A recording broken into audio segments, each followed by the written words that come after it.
Hello guys, ഇന്ന് നമ്മൾ കാണാൻ പോകുന്നത് ഗോ ഹെഡ് എന്ന ഡ്രാമയിലെ 11th എപ്പിസോഡാണ്.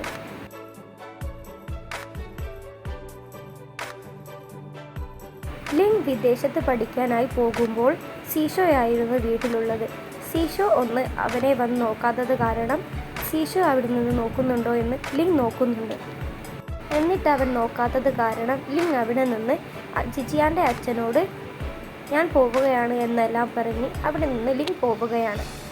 പക്ഷേ ഇതെല്ലാം സീഷോ മേലെ നിന്ന് നോക്കുന്നുണ്ടായിരുന്നു. രാത്രി ജിജിയാൻ്റെ അച്ഛൻ ജിജിയാനെ വിളിച്ച് ലിങ് പോയ കാര്യമെല്ലാം പറഞ്ഞ് അവളോട് വരാൻ പറയുന്നുണ്ട്. സീഷോ നാളെയാണ് പോകുന്നത്, ഇനിയെങ്കിലും നീ ഒന്ന് വാ എന്നെല്ലാം പറയുന്നുണ്ട്. എന്നാൽ ജിജിയാൻ പറയുന്നുണ്ട്, ഞാൻ വരില്ല, എനിക്കവൻ പോകുന്നത് കാണാൻ വയ്യ എന്നെല്ലാം പറഞ്ഞ് അവർ കോൾ കട്ട് ചെയ്യുന്നുണ്ട്.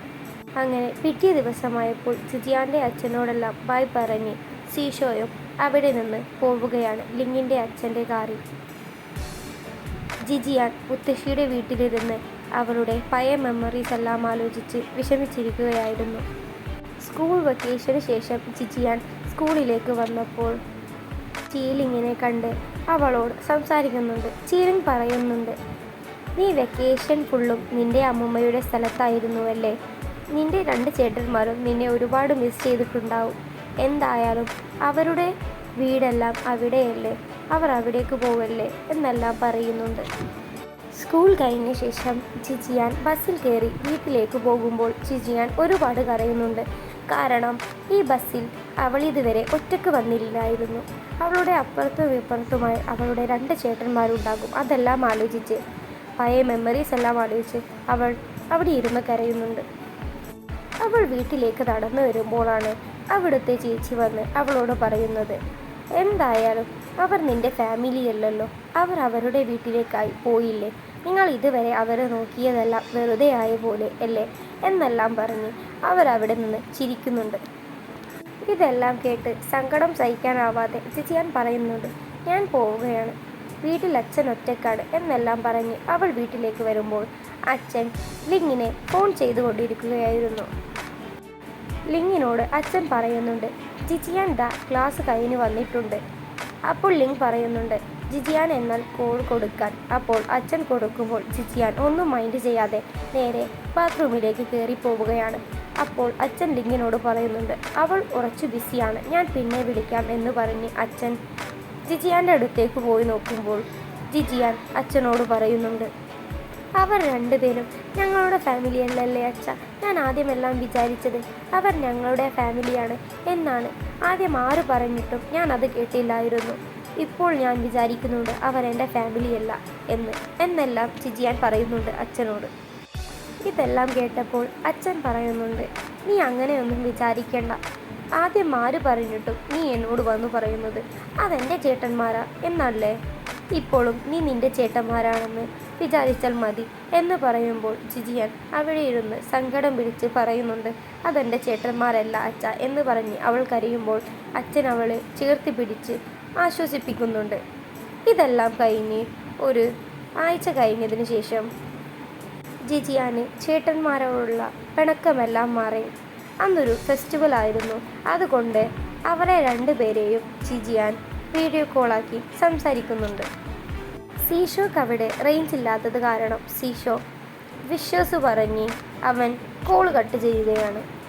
പിന്നെ ലിങ്ങിനോട് സംസാരിക്കുമ്പോൾ ലിങ്ങിൻ്റെ അനുജത്തി വന്ന് വാ ചേട്ടാ നമുക്ക് ഫുഡ് കഴിക്കാം എന്നെല്ലാം പറയുമ്പോൾ ജിജിയാൻ പറയുന്നുണ്ട്, നീ പോയി കഴിക്ക്, ഞാൻ കോൾ കട്ട് ചെയ്യാം. അപ്പോൾ ലിങ്ങിൻ്റെ സിസ്റ്റർ പറയുന്നുണ്ട്, ഇതാര് ജിജിയാനോ, ഇതിപ്പോൾ എൻ്റെ ചേട്ടനാണ്, നീ എന്തു പറഞ്ഞ് നിൻ്റെ ചേട്ടൻ്റെ മേൽ നീ തോളിൽ ചാരിയിരുന്നില്ലായിരുന്നോ, അതെനിക്ക് ഒട്ടും ഇഷ്ടപ്പെട്ടിട്ടില്ല, ഇപ്പോൾ ഇതെൻ്റെ ചേട്ടൻ മാത്രമാണ് എന്നെല്ലാം ജിജിയാനോട് അവളുടെ അനുജത്തി പറയുമ്പോൾ ജിജിയാൻ പറയുന്നുണ്ട്, നീ പോയി ഭക്ഷണം കഴിക്കി എന്നെല്ലാം പറഞ്ഞ് ജിജിയാൻ കട്ട് ചെയ്യുന്നുണ്ട്. കോളെല്ലാം കട്ട് ചെയ്തതിന് ശേഷം ജിജിയാൻ വളരെ സങ്കടത്തോടെ അവിടെ ഇരിക്കുന്നുണ്ട്. പിന്നെ 2 വർഷത്തിന് ശേഷമാണ് കാണിക്കുന്നത്. ജിജിയാൻ കോളേജിൽ പോയിരുന്നു. സീഷോയെ വിളിച്ച് ജിജിയാൻ്റെ അച്ഛൻ സംസാരിക്കുമ്പോൾ സീഷോ ഇപ്പോൾ വരുന്നില്ല, അവൻക്കൊരു കോഴ്സ് കൂടി അവിടെ നിന്ന് പഠിക്കാനുണ്ട് എന്നെല്ലാം പറഞ്ഞപ്പോൾ ജിജിയാൻ്റെ അച്ഛൻ പറയുന്നുണ്ട്, നീ പഠിക്ക് എന്നെല്ലാം പറയുന്നുണ്ട്. അപ്പോൾ ശിശു ചോദിക്കുന്നുണ്ട്, പക്ഷേ ജിജിയാനെ അത് ഇഷ്ടമാകോ എന്ന് എനിക്കറിയില്ല. അച്ഛനൊന്ന് അവൾക്ക് ഫോൺ കൊടുത്ത് എന്നെല്ലാം പറയുന്നുണ്ട്. ജിജിയാന് ഫോൺ കൊടുത്തപ്പോൾ ജിജിയാൻ പറയുന്നുണ്ട്, ആ നല്ലതാണ് ചേട്ടാ, നിങ്ങൾ അത് കൂടി പഠിച്ചിട്ട് പോരൂ. നിങ്ങൾ ഭക്ഷണം കഴിച്ചു എന്ന് ചോദിക്കുമ്പോൾ ശിശു ഞാൻ ഭക്ഷണം കഴിച്ചു എന്ന് പറയുമ്പോൾ ജിജിയാൻ പറയുന്നുണ്ട്, എന്നാൽ ബായ്, എനിക്ക് കോളേജിൽ പോകാൻ ടൈമായി എന്ന് പറയുന്നുണ്ട്. ലിങ്ങിൻ്റെ അച്ഛൻ്റെ കൂടെ ജിജിയാൻ ഭക്ഷണം കഴിക്കുമ്പോഴാണ് ജിജിയാൻ്റെ ഫോണിലേക്ക് ലിങ് വിളിക്കുന്നത്. അപ്പോൾ തന്നെ ലിങ് വിളിക്കുന്നു എന്ന് പറഞ്ഞ് ലിങ്ങിൻ്റെ അച്ഛന് ജിജിയാൻ ഫോൺ കൊടുക്കുമ്പോൾ ലിങ്ങിൻ്റെ അച്ഛൻ ചോദിക്കുന്നുണ്ട്, മോളെ അത് നിന്നോട് സംസാരിക്കാനായിരിക്കും. അപ്പോൾ ജിജിയാൻ പറയുന്നുണ്ട്, അല്ല അച്ഛ, നിങ്ങളോട് സംസാരിക്കാനാ, നിങ്ങൾ ഫോൺ എടുക്ക്.